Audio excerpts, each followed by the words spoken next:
महाराष्ट्र की जनता ने जो अप्रत्याशित इस प्रकार की जीत हमको दी है, इससे ये बात पूरी तरीके से स्थापित होती है कि महाराष्ट्र ये प्रधानमंत्री मोदी जी के पीछे है। और मोदी जी ने जो नारा दिया था, एक है तो सेफ है, इस नारे को यथार्थ में लाते हुए महाराष्ट्र के सभी समाज के सभी लोगों ने एकता दिखाते हुए महाराष्ट्र में मतदान किया है और इसके कारण ये इतनी अच्छी जीत हमको मिली है। मैं विशेष रूप से हमारी लाडली बहनों का, लाडले भाइयों का, लाडले किसानों का, सभी का बहुत आभार व्यक्त करना चाहता हूं। लाडली बहनों ने तो बहुत आशीर्वाद हमको दिया है, जिसके कारण हम लोग निश्चित रूप से एक अच्छा विजय यहां पर संपन्न कर पाए। इसके साथ साथ लोकसभा में जिस फेक नैरेटिव को तैयार किया गया था और यहां पर जिन ताकतों ने अराजकता के माध्यम से फेक नैरेटिव को परकोलेट किया था, उनके खिलाफ लड़ने वाली सारी जो राष्ट्रीय ताकतें थी, जो राष्ट्रवादी विचारों की जितनी हमारी ताकतें थी, वो सारी ताकतों ने मैदान में उतरकर उस फेक नैरेटिव को समाप्त कर दिया। इसलिए उन सभी संगठनों का भी मैं आभार व्यक्त करता हूं जिन्होंने ये करके दिखाया। साथ साथ महाराष्ट्र में जो पोलराइजेशन का प्रयास किया गया था और किसी जाति विशेष, धर्म विशेष को, एक धर्म विशेष को पोलराइज करने का जो प्रयास किया गया था, मुझे लगता है वो प्रयास सफल नहीं हुआ, क्योंकि महाराष्ट्र में एक बहुत बड़ी परंपरा है, संतों की परंपरा है।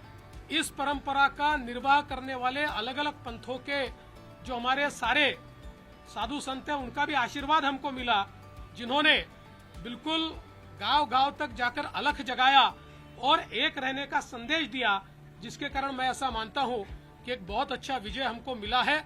विशेष रूप से हमारे मुख्यमंत्री एकनाथ शिंदे जी, उप मुख्यमंत्री अजितदादा पवार जी, रामदास अठवले जी और हमारे साथ की जितनी छोटी पार्टियां हैं, हम सब लोग एक साथ रहे, एक साथ मिलकर हमने ये काम किया। इसलिए मैं ऐसा मानता हूं कि इस एकता का ये विजय है, जो हमारी महायुति थी, अभेद्य इस प्रकार की महायुति थी, महायुति का ये विजय है, ऐसा मैं मानता हूं। और साथ साथ मैं हमारे प्रधानमंत्री जी का तो आभार व्यक्त करता हूं, उनके कारण ही हमको ये जीत मिली है। लेकिन हमारे देश के गृह मंत्री श्री अमित शाह जी, जिन्होंने महाराष्ट्र में आकर कार्यकर्ताओं में एक ऊर्जा का संचार किया, मैं उनका भी आभार व्यक्त करता हूं। हमारे राष्ट्रीय नेतृत्व, हमारे नड्डा जी है, हमारे राजनाथ जी है, हमारे नितिन गडकरी जी है, इनका भी आभार व्यक्त करता हूं। हमारे जो चुनाव के प्रभारी है, हमारे जो महाराष्ट्र से मंत्री है, इन सभी का मैं बहुत दिल से आभार व्यक्त करता हूं कि पूरी पार्टी ताकत से हमारे साथ खड़ी हुई।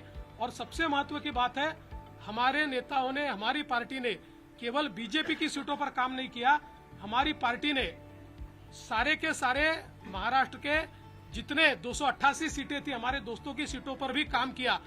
और मुझे ऐसा लगता है कि इसके कारण एक बहुत अच्छा यहाँ कार्य संपन्न हुआ। हमारे भूपेंद्र यादव जी, अश्विनी वैष्णव जी, हमारे शिवप्रकाश जी, इनका भी मैं आभार व्यक्त करता हूँ।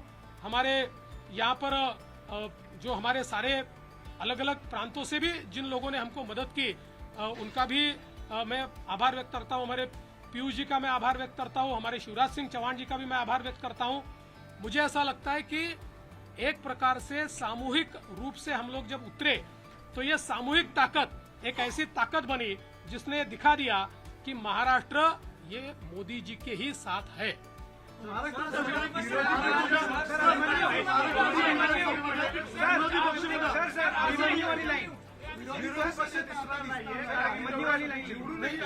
अभिमन्यू वाली लाइन आणि सर एक दशांश आमदार लागतात, मात्र आपने अभिमन्यू की तरफ पूरा चक्रव्यूह आपने भेज दिया सर।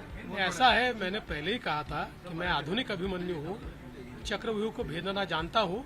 हमने चक्रव्यूह को भेदा है और ये कोई मैं पहले भी कह रहा हूँ, वापस कह रहा हूँ, इस विजय में मेरा बहुत छोटा उसमें मैं समझता हूँ कि सहभाग है। एक ये हमारी जो पूरी टीम है, इस टीम ने इस विजय को लाया है। सर हिंदी में जानना चाहेंगे, सीएम पद को लेकर बहुत सवाल खड़े हो रहे हैं, क्योंकि आप देखिए कोई सीएम पद क्या बीजेपी के खाते में? सीएम पद के ऊपर कोई भी विवाद यहाँ नहीं होने वाला। क्योंकि पहले दिन से ये तय है कि चुनाव जब संपन्न होगा तो चुनाव के बाद तीनों पार्टियां मिलकर इसको तय करेगी। हमारे नेता आदरणीय होम मिनिस्टर साहब ने प्रेस कॉन्फ्रेंस में ये बहुत स्पष्ट शब्दों में बताया है कि चुनाव के बाद तीनों पार्टियां बैठेगी और इसका निर्णय करेगी।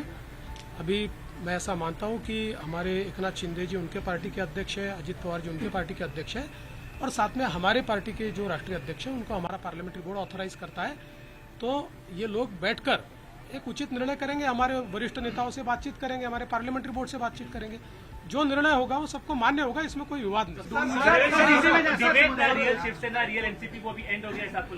मुझे ऐसा लगता है कि एक प्रकार से लोगों ने अपना मैंडेट दे दिया, लोगों ने एकनाथ शिंदे जी को रियल शिवसेना के रूप में स्वीकार कर लिया है। बाला साहेब ठाकरे की हिंदू हृदय सम्राट शिवसेना प्रमुख बाला साहेब ठाकरे की जो शिवसेना है उसकी लेजिटिमसी ये एकनाथ शिंदे जी को मिली है और जो मूल एनसीपी है उसकी लेजिटिमसी अजित पवार जी को मिली है। सर, मराठा आरक्षण को लेकर बड़ा मुद्दा बना, इसके बावजूद आपकी पार्टी बड़ी जीत यहाँ पर हासिल करी। आपके ऊपर चूंकि एक तरह से आरोप हुआ, आपको अभद्र शब्दों में आपके खिलाफ जो है आलोचना करी गई, क्या ये उस वजह से मराठा आरक्षण का जो एक आंदोलन था वो फेल हुआ और जो मैंडेट था वो कहीं न कहीं आप लोगों के फेवर में? देखिए, मैंने इससे पहले भी कहा था कि लोकसभा के चुनाव में हमको 43.6% मिले थे, उनको 43.9% मिले थे। तो अगर मराठा समाज ने हमको वोट नहीं दिया होता तो क्या हम 43.6% पर पहुंचते? मराठा समाज हमारे साथ था, है और रहेगा।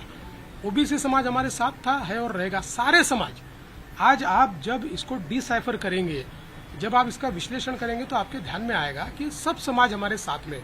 देखिए, हर समाज की अपनी इच्छाएं होती है, आकांक्षाएं होती है, लेकिन उनको ये भी पता होता है कि अपनी आकांक्षाएं पूर्ण करने के लिए प्रामाणिकता से काम कौन कर सकता है। तो लोगों का विश्वास हम पर गैर कानूनी जीत कह रही है। संजय राउत ने स्टेटमेंट दिया है कि गैर कानूनी जीत है, इस जीत को नहीं मानते क्योंकि जनता आप लोग के खिलाफ थी। और सर, और इसी से एक सवाल इसी पे कंटिन्यू कर लेता हूँ सर, क्या देवेंद्र फडणवीस के रूप में समंदर वापस आ गया है? जो लोग घर किनारे पे बसाए थे बह जाएंगे? देखिए, पहली बात तो ये है कि संजय राउत, इनके ऊपर मैं कभी प्रतिक्रिया देता नहीं हूँ, लेकिन आज आवश्यकता इसलिए दे रहा हूँ। मुझे ये पता है कि झारखंड में झारखंड मुक्ति मोर्चा जीता है तो बहुत लेजिटिमेट जीता है, वहाँ चुनाव एकदम फेयर हुआ है, वहाँ पर इलेक्शन कमीशन ने अच्छा काम किया है, वहाँ पर ईवीएम इतना पक्का था कि वो हैक ही नहीं हो सकता, वहाँ लोकतंत्र का विजय हुआ है। और महाराष्ट्र में अगर हमको लैंडस्लाइड विक्ट्री मिली है तो इलेक्शन कमीशन भी बायस हो गया है, यहाँ का ईवीएम हैक हो गया है, यहाँ पर लोकतंत्र की हत्या हो गई है। देखिए, कभी न कभी आत्मचिंतन करने की आवश्यकता होती है। जो आत्मचिंतन नहीं करते जिंदगी में वो समाप्त हो जाते हैं। मुझे ऐसा लगता है कि कभी न कभी आत्मचिंतन करना चाहिए और इस प्रकार से वो बात करेंगे तो क्या लोगों का विश्वास बैठेगा?